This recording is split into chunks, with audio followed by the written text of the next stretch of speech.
Lesson 5. Uncle Podger hangs a picture. Jerome Clacker Jerome. Let's start.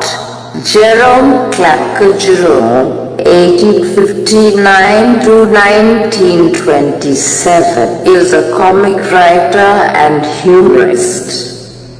He is best known for his comic travelogues like 3 Men in a Boat and 3 Men in a Bummel. The present story is abridged from a chapter in 3 Men in a Boat. Let's share. Have you ever seen a picture hanging on a wall?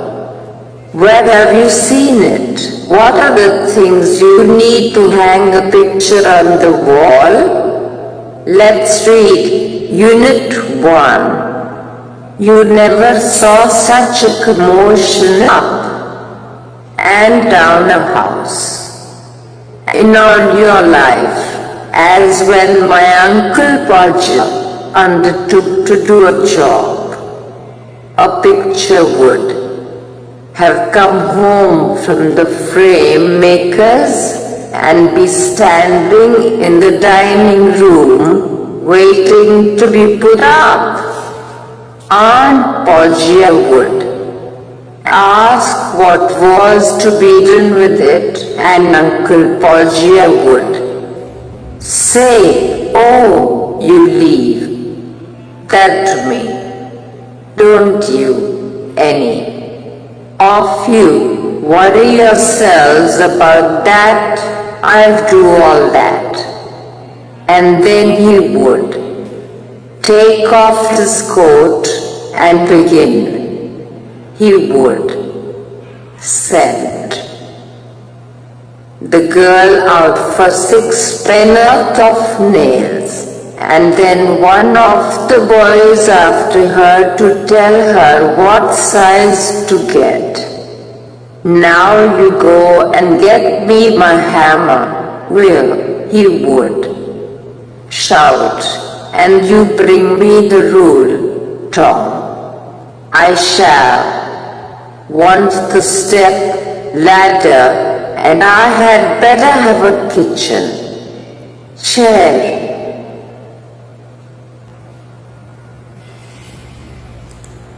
2. And don't you go, Maria, because I shall want somebody to hold me the light. When the girl comes back, she must go out again for a bit of picture called Tom. "Where's Tom? Tom, you come here. I shall want you to hand me up the picture." And then he would lift up the picture and drop it, and it would come out of the frame. He would try to save the glass and cut himself.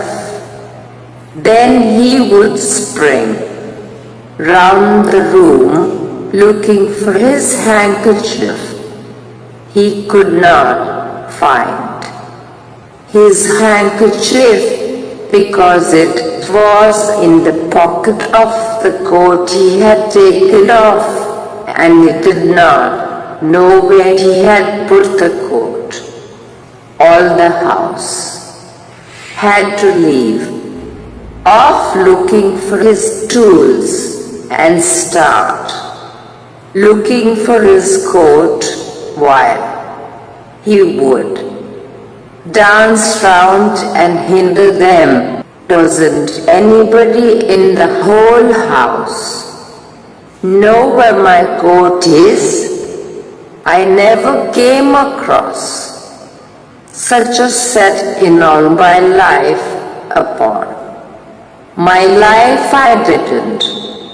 6 of you, and you can't find a coat that I put down not 5 minutes ago. Well, off Folder.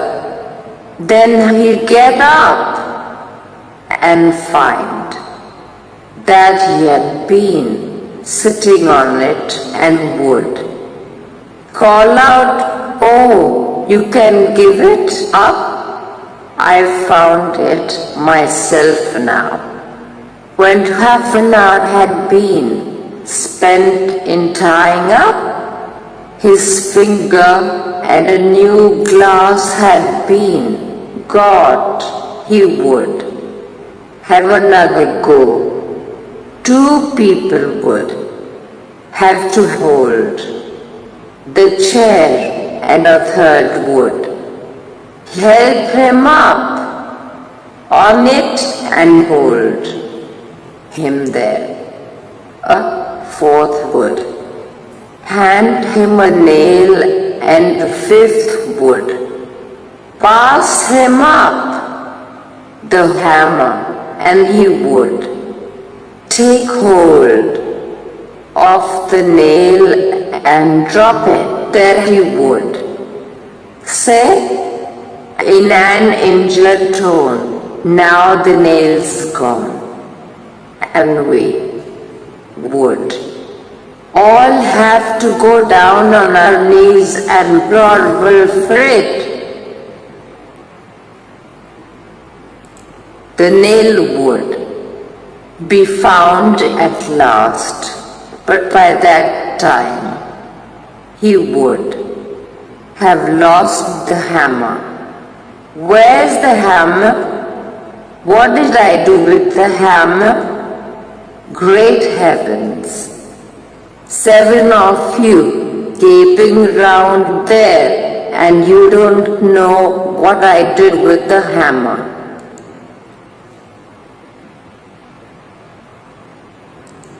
Unit 2. Let's continue. We would find the hammer for him, and then he would have lost sight of the mark he had made on the wall where the nail was to go in.